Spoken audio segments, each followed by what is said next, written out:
गुरुदेव सुप्रभात। अभी तक हमने इस पाठ का अध्ययन किया और इसके शब्दार्थ देखे। चलिए अब प्रश्नाभ्यास के प्रश्नोत्तर करते हैं। प्रश्नाभ्यास में पाठ से इस भाग में आपको 7 प्रश्न दिए गए हैं। हम इसके 6 प्रश्न करेंगे और प्रश्नों के उत्तर बहुत छोटे छोटे हैं जो आप अपनी मर्जी से भी लिख सकते हैं। सिर्फ दूसरा और चौथा प्रश्न का उत्तर थोड़ा बड़ा है जिसे आप अपनी मर्जी से लिख सकते हैं। रक्त के बहाव को रोकने के लिए क्या करना चाहिए? रक्त के बहाव को रोकने के लिए हमें जिस स्थान पर घाव हुआ है उसे डेटॉल से साफ करना चाहिए और उसे दवाई लगाकर पट्टी बांधना चाहिए। अगर घाव बहुत ज़्यादा गहरा हो तो तुरंत डॉक्टर के पास जाना चाहिए। दूसरा प्रश्न है, खून को भानुमति का पिटारा क्यों कहा जाता है? खून को भानुमति का पिटारा इसलिए कहा जाता है कि भानुमति का पिटारा यह एक लोकोक्ति है जिसका अर्थ होता है कि किसी बक्से में बहुत सारी वस्तुओं को रखा होना। खून हमारे शरीर में हमारी रक्त वाहिनियों में बहता है और खून के अंदर में अनेक छोटे छोटे कण होते हैं जो प्लाज्मा और उसके साथ में लाल रक्त कण, सफ़ेद रक्त कण और बीमाणु होते हैं जो शरीर के लिए आवश्यक है। और हम अगर खून के बारे में जानकारी प्राप्त करेंगे तो हमें बहुत सारी जानकारियाँ मिलती है, इसलिए खून को भानुमति का पिटारा कहा जाता है।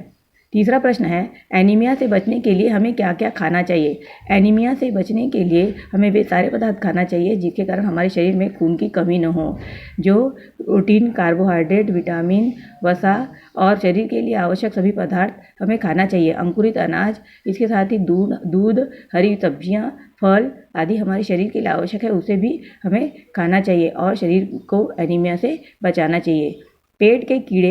पेट में कीड़े क्यों हो जाते हैं? इनसे कैसे बचा जा सकता है?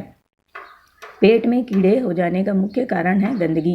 अगर हम अपना हाथ साफ नहीं रखेंगे तो हमारे नाखूनों से कीड़े पेट में पहुंच सकते हैं। इसके साथ ही हम आजू बाजू आसपास अगर साफ सफाई नहीं रखेंगे तो वहाँ के कीड़े भी शरीर में त्वचा के द्वारा शरीर में प्रवेश कर हमारे हाथों में पहुँच सकते हैं। इसके अलावा हम देखते हैं कि बाहर खुले हुए पदार्थ जो जिसमें मक्खियाँ बैठ रहती है और साथ ही खराब दूषित पेय पदार्थ जो हम पीते हैं उसके कारण पेट में कीड़े हो सकते हैं, क्योंकि हमारे उन दूषित पदार्थों के द्वारा हमारे शरीर में प्रवेश करके हमें नुकसान पहुंचा सकते हैं। इसलिए इनसे बचने के लिए हमें साफ सुथरे घर में बना हुआ अन्न ही ग्रहण करना चाहिए और बाहर के पेय और खाद्य पदार्थ को बचना चाहिए। आसपास साफ सफाई रखना चाहिए और अपने शरीर को और अपने आजू बाजू का वातावरण स्वच्छ रखना चाहिए। अपनी त्वचा को भी हमेशा साफ रखना चाहिए। अगला प्रश्न है, रक्त के सफ़ेद कणों को वीर सिपाही क्यों कहा गया है? रक्त के सफ़ेद कणों को वीर सिपाही कहा गया है। सिपाही का अर्थ है रक्षा करने वाला।